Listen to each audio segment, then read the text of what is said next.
6 p.m. Pakistan Standard Time. Assalamu alaikum. This is Radio Pakistan.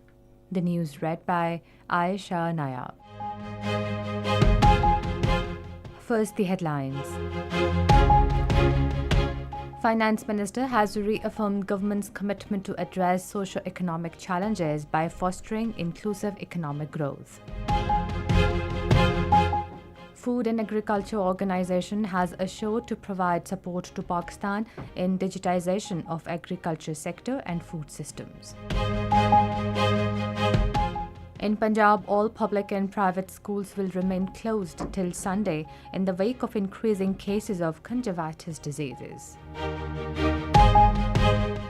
Pakistan has reiterated its commitment to goal of a nuclear weapons-free world that is achieved in a universal and non-discriminatory manner.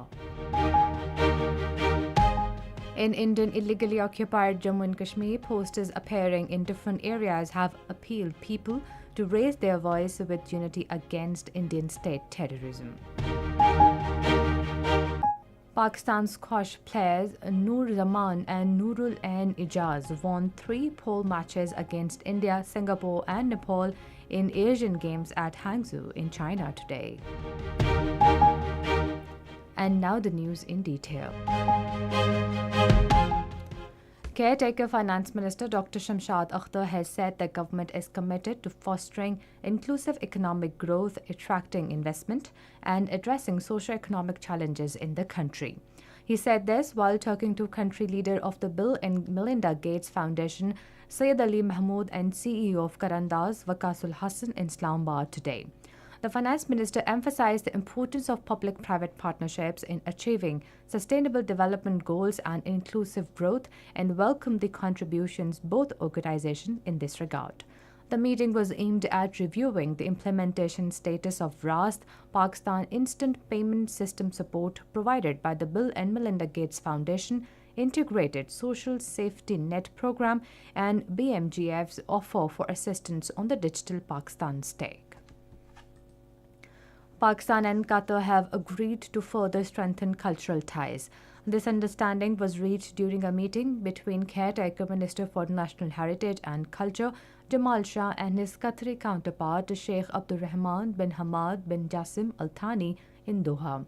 They discussed entire gamut of bilateral relations. Earlier, speaking at 12th Conference of Cultural Ministers of Islamic World Educational, Scientific and Cultural Organization of OIC in Doha, Jamal Shah focused on helping Palestine and Kashmir.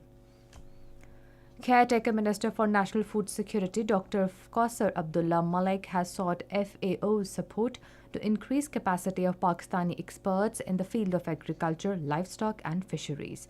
He was talking to representative of Food and Agriculture Organization in Pakistan, Ms. Florence Roll in Islamabad.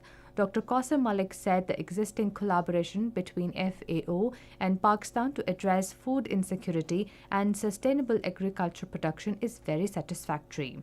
The FAO representative said his organization will provide support to drive innovation, transformation and digitization in the agriculture sector and food systems. He assured to help the Ministry of Food Security to improve soybean production in the country to meet growing domestic needs.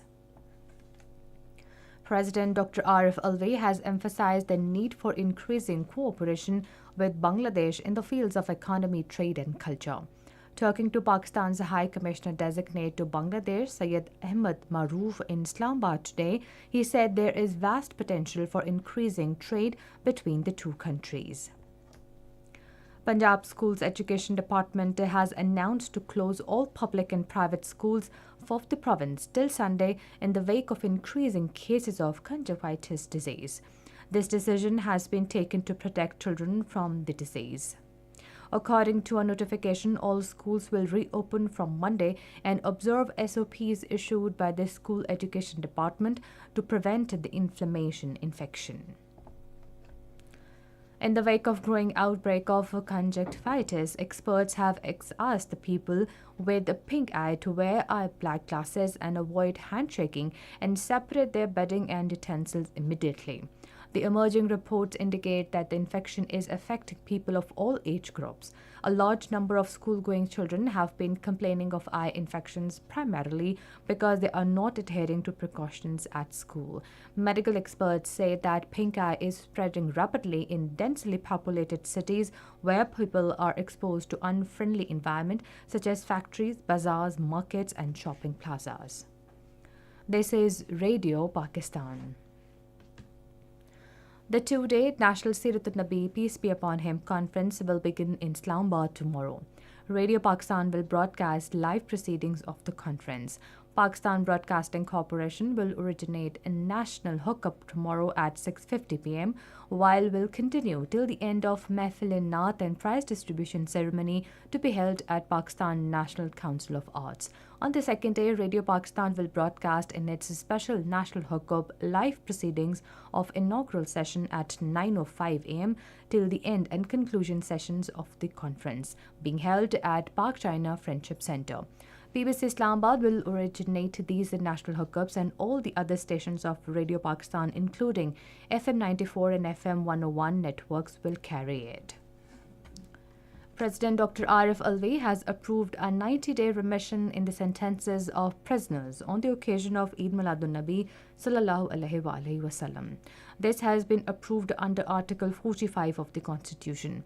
The reduction in sentences will not apply to the prisoners involved in murder, espionage and anti-state activities as well as those convicted of adultery, theft, robbery, kidnapping and terrorism. At the United Nations, Pakistan has reaffirmed its commitment to the goal of a nuclear weapon-free world that is achieved in a universal, verifiable and non-discriminatory manner. Pakistan's permanent representative to the United Nations, Munir Akram, while speaking at an event to commemorate the International Day of the Total Elimination of Nuclear Weapons, said India is responsible for introducing nuclear weapons in South Asia. He said Pakistan was compelled to follow suit in order to restore strategic stability and deter the aggression against it. The United Nations has warned of humanitarian catastrophe in growing nuclear arms race in the world. The United Nations Secretary General Antonio Guterres, while speaking at General Assembly's yearly session, said that any use of a nuclear weapon in any context would unleash a humanitarian catastrophe of epic proportions. He said upon countries to strengthen their commitments to reducing and eventually eliminating nuclear weapons. In Indian illegally occupied Jammu and Kashmir, posters appearing in different areas have appealed the people to raise their voice with the unity against Indian state terrorism. According to Kashmir Media Service, the posters have been pasted by Hurriyat organizations on walls, pillars and electric poles in Srinagar and other areas of the valley. The posters said that Hindutva-inspired Indian government and its secret agency RAW are spreading terrorism in the guise of diplomats around the globe. The posters were also shared on social media platforms including Facebook and X. In Iraq, at least 100 people have been killed and 150 other injured after a fire broke out during a wedding in a Christian town of Nani province. Preliminary reports indicate that the building was made of highly inflammable construction material. China says its recent series of drills near Taiwan are aimed at combating the arrogance of separatist forces. The spokeswoman of China's Taiwan Affairs Office, Yu Flang, at a media briefing said the purpose of drills is to resolutely combat separatist forces and their actions to seek independence. Lebanon's army today exchanged smoke bombs with Israeli troops at the border. The Lebanese army, in an online statement, said Israeli troops fired smoke bombs at a patrol in north of the Blue Line. In Asian Games squash event, Pakistan Noor Zaman in pool match beat Abhay Singh of India at Hangzhou, China today. Earlier, in another game of Pool A, Noor Zaman also beat Singapore's Liang Aranjo. Meanwhile, Pakistan's women's squash player Nurul N. Ijaz also won her match of Pool B against Krishan Thapa of Nepal by 3-0 at the same venue. And finally, the weather update. Mainly dry weather is expected in most parts of the country, while hot in southern parts during the next 12 hours. However, light rain is expected in Chitral and Gilgit-Baltistan. And that is the end of the news. For more news and analysis, log on to our website radio.gov.pk and also watch live video streaming of our bulletins on the link facebook.com/Radio Pakistan News Official.